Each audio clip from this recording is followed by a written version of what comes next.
Saludos, bienvenido a nuestro siguiente video. Quien le habla, Giancarlo Castro, estará presentando lo que es el tema 6 del manual de laboratorio de la materia Laboratorio de Termodinámica, con el maestro, el ingeniero Walter Henry Matthew. Quien les habla, estudiante de la Universidad Central del Este. Nuestro tema para esta unidad es capacidad térmica específica y entalpía de vaporización del agua. Una pequeña introducción a nuestro tema. En física, transferencia de energía de una parte a otra de un cuerpo o entre diferentes cuerpos en virtud de una diferencia de temperatura. El calor es energía en tránsito. Siempre fluye de una zona de mayor temperatura a una zona de menor temperatura, con lo que eleva la temperatura de la segunda y reduce la de la siguiente, es decir, la de la primera. Calor sensible. El calor sensible es la cantidad de calor que puede recibir un cuerpo sin que afecte su estructura molecular. Si no cambia la estructura molecular, no cambia el estado. Es decir, no cambiaría de sólido a líquido, de líquido a gaseoso o ningún otro estado. Aquí podemos ver una representación de lo que es calor sensible y latente y los diferentes cambios de estado que ésta puede llegar a presentar según la temperatura en la que se encuentra. Calor latente. El calor latente es energía, es decir, el calor necesario que una sustancia cambie de fase, ya sea de estado sólido a líquido o de líquido a gaseoso. Si el cambio es sólido, o sea, de sólido a líquido, se denomina calor de fusión. Si el cambio es de líquido a gaseoso, se denomina calor de vaporización. Cuando se le aplique calor a una sustancia que ha llegado a la temperatura en que cambia de estado, es imposible que aumente la temperatura, sino que cambie simplemente de estado. Un ejemplo es que podemos observar: si se continúa aplicando calor al agua de ebullición, la misma no sobrepasará nunca los 100 grados Celsius, dependiendo de la sustancia. El calor latente puede medirse habitualmente en calorías por gramo o kilojoule por kilogramos. Capacidad térmica específica.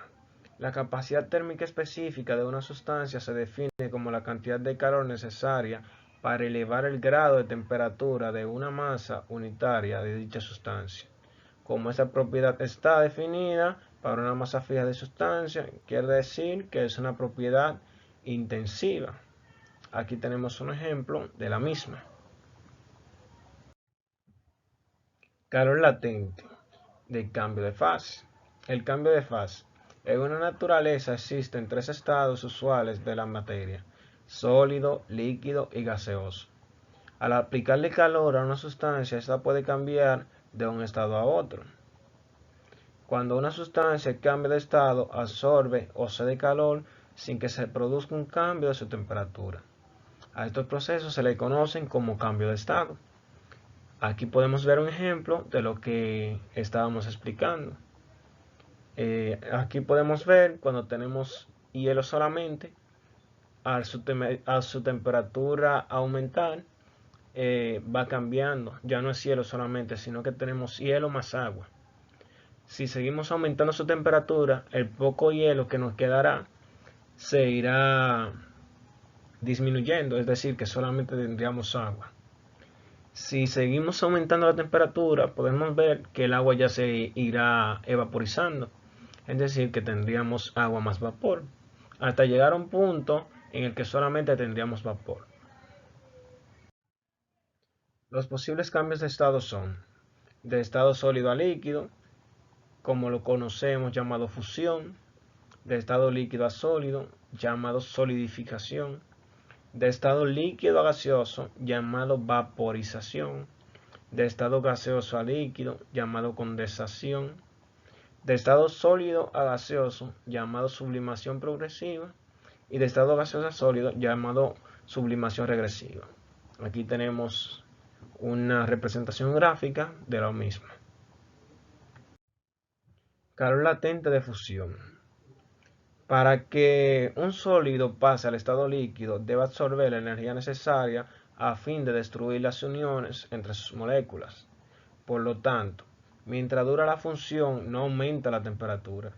El calor requerido para este cambio en estado físico sin que exista variación de la temperatura recibe el nombre de calor latente de fusión o simplemente calor de fusión. Calor latente de solidificación. Es el paso de una sustancia en estado líquido a sólido. Como lo contrario de la fusión es la solidificación o congelación. La cantidad de calor requerida por una sustancia para fundirse es la misma que excede cuando se solidifica. Por lo tanto, con respecto a una sustancia, el calor latente de fusión es igual al calor latente de solidificación o congelación. Calor latente de ebullición o evaporización. Es la transformación de todas las partículas de líquido a gas por la acción del calor aplicado. En este caso también hay una temperatura especial para cada sustancia a la cual se produce la ebullición y la conocemos como punto de ebullición. A una presión determinada, todo líquido calentado hierve a una temperatura fija que constituye su punto de ebullición. Este mantiene constante independientemente del calor suministrado al líquido. El punto de ebullición es la temperatura en la cual la sustancia cambia de su fase líquida a la fase gaseosa, que es lo que conocimos antes. Evaporización. La evaporización es un proceso de transición de fase que experimenta una sustancia a partir de un estado líquido a un estado de vapor o gas. Este proceso ocurre solamente en la superficie entre el líquido y el gas. La evaporización es el inverso de condensación, transición de gas a líquido. La evaporización se diferencia de la ebullición en términos de proceso. La evaporización ocurre solamente en la superficie, mientras que la ebullición ocurre dentro de la masa líquida. Arriba podemos ver una representación de las moléculas a medida que va cambiando de estado, que es lo que se explicaba aquí. La entalpía. La entalpía es la cantidad de calor que un sistema termodinámico libera o absorbe del entorno que lo rodea. Cuando está a una presión constante, entendiendo por sistema termodinámico cualquier objeto. Aquí tenemos una representación, como podemos observar, tenemos un calor constante y la entalpía es eso, exacto. Es esa cantidad de calor que puede absorber del entorno. Energía interna. La energía interna se define como la energía asociada con el movimiento aleatorio y desordenado de las moléculas. Está en una escala separada de la energía macroscópica ordenada que se asocia a los objetos en movimiento. Relación entre calor latente de cambio de fase y entalpía. Aquí podemos ver una representación como algo que ya veíamos. Cuando tenemos algo en un estado y ese estado absorbe cierta energía o calor, tiende a cambiar de estado. Siempre que se encuentre, digamos, en un estado líquido o estado sólido o gaseoso, pero aquí ya no sería un cambio, sino que se sobrecalentaría. Funcionamiento del Walton-Rimetro. El Walton-Rimetro o batirómetro es un contador eléctrico para medir el consumo de energía eléctrica de un circuito o un servidor. Esto es algo que nosotros pudimos observar en nuestro video y ver cómo se utiliza de manera muy detallada y comprensiva. El efecto Joule. Para poder comprender el efecto Joule, debemos aclarar brevemente el concepto de calor. Al calor se le conoce como el desprendimiento de energía por parte de un sistema como causa del movimiento a escala microscópica de las partículas que lo componen. Por ejemplo, si calentamos una olla de agua, lo que en realidad se produce es un aumento de la energía del sistema, algo que a nivel molecular se traduce como un vapor, como un mayor movimiento de las partículas que componen dicho sistema. Esta energía absorbida más tarde se desprende nuevamente del exterior en forma de calor, siempre que el entorno que rodee a dicho sistema cuente con unos niveles de energía inferiores. En este caso, así es, pues el aire que rodea la olla suele estar a una temperatura inferior, a lo que se le conoce como temperatura ambiente.